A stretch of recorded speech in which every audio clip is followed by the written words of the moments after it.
Morning students, आज हम करेंगे हुमायूं और उसकी प्रारंभिक कठिनाइयाँ। बाबर के सबसे बड़े पुत्र नासिरुद्दीन हुमायूं का जन्म 6 मार्च 1508 को काबुल के किले में हुआ था। उसकी माँ का नाम माहिम सुल्ताना, उसके छोटे भाई कामरान और अस्करी गुलरुख बेगम से और सबसे छोटा भाई हिंदाल दिलदार बेगम से पैदा हुए थे। उसकी शिक्षा का प्रबंध ठीक किया गया था। उसे तुर्की, अरबी, फारसी के अलावा सैनिक शिक्षा दी गई थी। पानीपत और खानवा के युद्धों के अलावा उसने अफगानों से अनेक युद्ध किए। हिसार, फिरोजा, संभल, बदखशा उसे जागीर में मिले थे। अपनी मृत्यु के उपरांत बाबर ने उसे अपना उत्तराधिकारी घोषित किया था और साथ ही सभी भाइयों से अच्छा व्यवहार करने की सलाह दी थी। बाबर की मृत्यु के 4 दिन पश्चात 30 दिसंबर 1530 को हुमायूं का राज्यारोहण हुआ।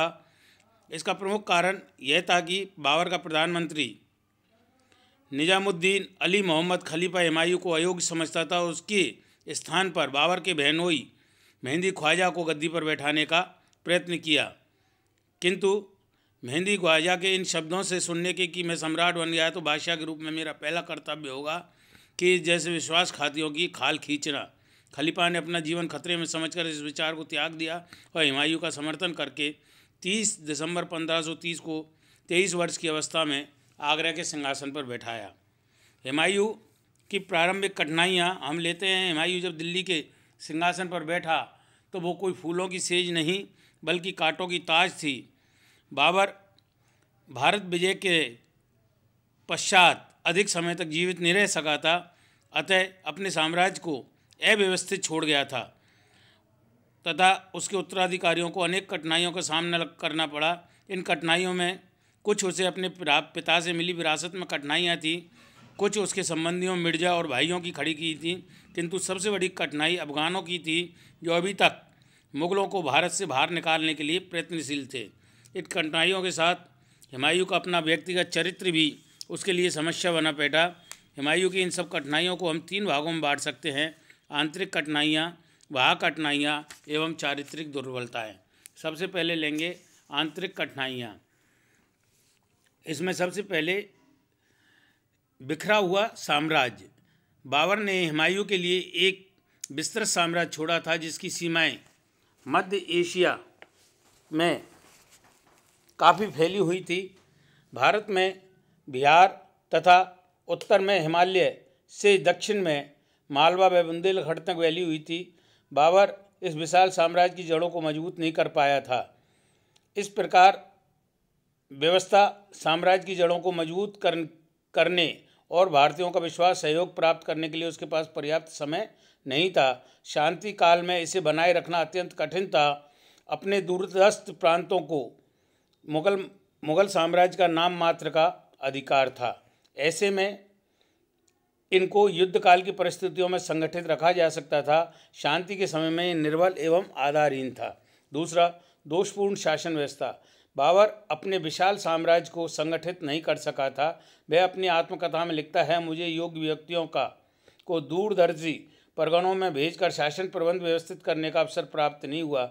इसके अतिरिक्त बाबर में शासन प्रबंध की योग्यता का भी अभाव था। लगातार युद्धों के कारण जनता भयभीत थी तथा बाबर भारतीय जनता के हृदय को जीतने में असमर्थ रहा था। प्रांतों का प्रबंध ढीला था तथा सैनिक जागीरों की व्यवस्था बड़े बड़े सरदारों शक्तिशाली हो गए थे जो हुमायूं के आदेश अनुसार चलने के लिए तैयार नहीं थे। तीसरा, रिक्त राजकोष।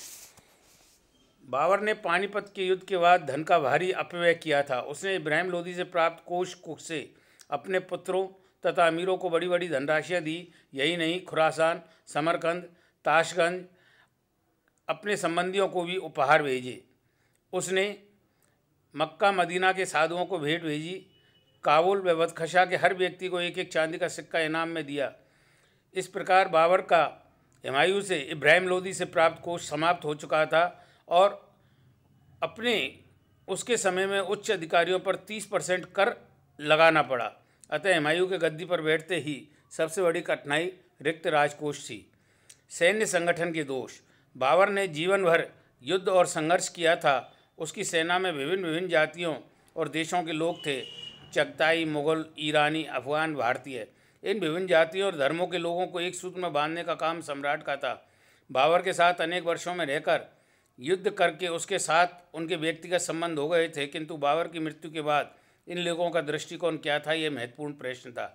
सेना में आपसी द्वेष का परिणाम संकट के समय में भयंकर हो सकता था। इनमें से बहुत से ऐसे सरदार थे जिन्हें हुमायूं की योग्यता पर अधिक विश्वास नहीं था, अतः अपने व्यक्तिगत के प्रभाव से भिन्न भिन्न कठिनाइयाँ एक सूत्र में बांधे।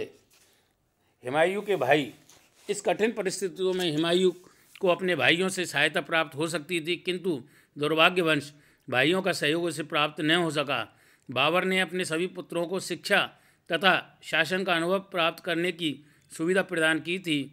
कामरान 15 वर्ष की अवस्था में काबुल का गवर्नर नियुक्त हुआ तथा हिंदाल 12 वर्ष की अवस्था में बदखशा का गवर्नर बना, जबकि अस्करी 14 वर्ष की अवस्था में घाघरा की लड़ाई में लड़ा था। बाबर ने अपने चारों पुत्रों को सुखी एवं संपन्न देखना चाहता था। मृत्यु के पूर्व उसने हुमायूं को यह आज्ञा दी थी कि अपने भाइयों के साथ उचित व्यवहार करे। हुमायूं ने अपने भाइयों के प्रति सदैव उदार व्यवहार अपनाया और जिस समय एकता की आवश्यकता थी, हुमायूं के भाइयों ने अपने व्यक्तिगत स्वार्थों, अधिकारों और महत्वाकांक्षाओं पर बल दिया और सदैव हुमायूं के विरुद्ध विरोधी आचरण करके उसकी कठिनाइयों में वृद्धि की।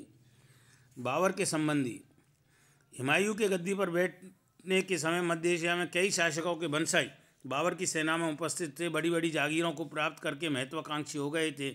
इनमें से कई भी के साथ बाबर के वैवाहिक संबंध स्थापित हो गए थे, जिनमें मुहम्मद जमान मिर्ज़ा, मोहम्मद सुल्तान मिर्ज़ा, मेहंदी ख्वाजा आदि प्रमुख थे। बाबर ने उनके प्रति सद्व्यवहार से अमीरों का भी मान बढ़ गया था। राजवंश के होने के कारण मिर्जाओं का राजसी लोभ समाप्त नहीं हुआ था। बाबर के मेहंदी ख्वाजा ने तो बाबर की मृत्यु के उपरांत सिंहासन पर अधिकार करने का स्वप्न देखा था। इस प्रकार बाबर के संबंधी भी हुमायूं के लिए कठिनाइयाँ थी। अब लेंगे इसकी वह कठिनाइयाँ। आंतरिक कठिनाइयों के अतिरिक्त भाग कठिनाइयों में सबसे पहले आती है अफ़गान लोग। हुमायूं के प्रतिद्वंदियों में सबसे प्रमुख अफ़गान थे। वे नहीं भूले थे कि पिछले कुछ वर्षों में दिल्ली पर हमारा अधिकार था और किस प्रकार मुग़लों ने उनसे छीन लिया था। स्वर्गवासी सुल्तान इब्राहिम खां के भाई महमूद लोदी ने मुग़लों को अपने पूर्वजों की राजगद्दी को पुनः प्राप्त करने की आशा और आकांक्षाओं का परित्याग नहीं किया था। शेर खां सूरवी एक स्वतंत्र राज्य स्थापित करने की आकांक्षा मन में सजोए हुआ था। इसके अतिरिक्त और भी अफ़गान सरदार थे जिनके राज्य हाथों से निकल गए थे, पुनः अपने राज्यों को प्राप्त करने की ताक में थे। बंगाल के शासक नुसरत शाह सक्रिय रूप से अफ़गानों की शासक कर रहा था। गुजरात का शासक बहादुर शाह अपनी शक्ति बढ़ाकर दिल्ली पर अधिकार करने की सोच रहा था। ऐसी परिस्थिति में डॉक्टर हरिशंकर श्रीवास्तव ने सही लिखा है कि इसमें संदेह नहीं कि नई परिस्थितियों में जबकि पानीपत व घाघरा का विजेता मर चुका था, उसका पुत्र हुमायूं अभी नौजवान और अनुभवहीन था, जिसे गद्दी पर बैठाने में भी मुग़ल अमीरों में थोड़ी हिचकिचाहट थी। अफ़गान पूर्ण रूप से इसका लाभ उठाने को तैयार थे। मतलब निसंदेह ये अफ़गानों के लिए एक स्वर्ण अवसर था। अफ़गान में एक अफ़गान सरदार शेर खान ने तो अपनी शक्ति इतनी संगठित कर ली थी कि उसने कुछ समय पश्चात हुमायूं के सबसे कट्टर शत्रु के रूप में अपना को स्थापित कर लिया। गुजरात, बंगाल। हुमायूं के प्रतिद्वंदियों में गुजरात का शासक बहादुर शाह, बंगाल का सुल्तान नुसरत शाह बहुत शक्तिशाली थे। गुजरात का सुल्तान बहादुर शाह महत्वाकांक्षी व्यक्ति और प्रसिद्ध योद्धा था। उसने अपने पड़ोसी राज्य मालवा मेवाड़ की स्थिति निर्बल थी, जिसका लाभ उठाकर 1531 में मालवा पर अपना अधिकार कर लिया तथा मेवाड़ पर भी आंख लगाए हुआ था। वह एक उच्च कोटि का राजकूटनीतिज्ञ भी था। उसने कई अफ़गान नेताओं को अपने यहाँ शरण दे रखी थी।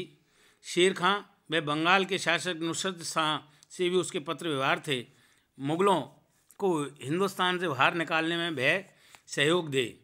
इस प्रकार ये शासक भी हुमायूं के लिए कठिनाई बनी हुई थी। सबसे बड़ी बात हुमायूं की चारित्रिक दुर्बलताएं। हुमायूं आंतरिक एवं बाह्य कठिनाइयों की परिस्थितियों में एक ऐसे सर्वगुण संपन्न असामान्य प्रतिभाशाली व्यक्ति की आवश्यकता थी जो उच्च कोटि का सैनिक हो तथा बाहुबल से सभी विघटनकारी शक्तियों को पराजित कर साम्राज्य को एक सूत्र में बांध सके। किंतु दुर्भाग्य से हुमायूं में ये सारे गुण नहीं थे, बल्कि अनेक चारित्रिक दुर्बलताएं थी, जिसकी वजह से वह स्वयं अपने लिए एक समस्या बन बैठा। पहला लेते हैं आलस्य एवं उत्तरदायित्वहीनता। हुमायूं आलसी था, उसमें उत्तरदायित्वहीनता थी। इन दोनों दुर्गुणों ने मिलकर कई बार उसके सामने कठिन परिस्थितियां उत्पन्न करती थी। जहाँ तक वह संभव होता कठिनाइयों को टालता रहता। उसके बारे में बाबर अपनी आत्मकथा में शिकायत करता है कि भारत के अंतिम आक्रमण के समय हुमायूं समय पर नहीं पहुँचा।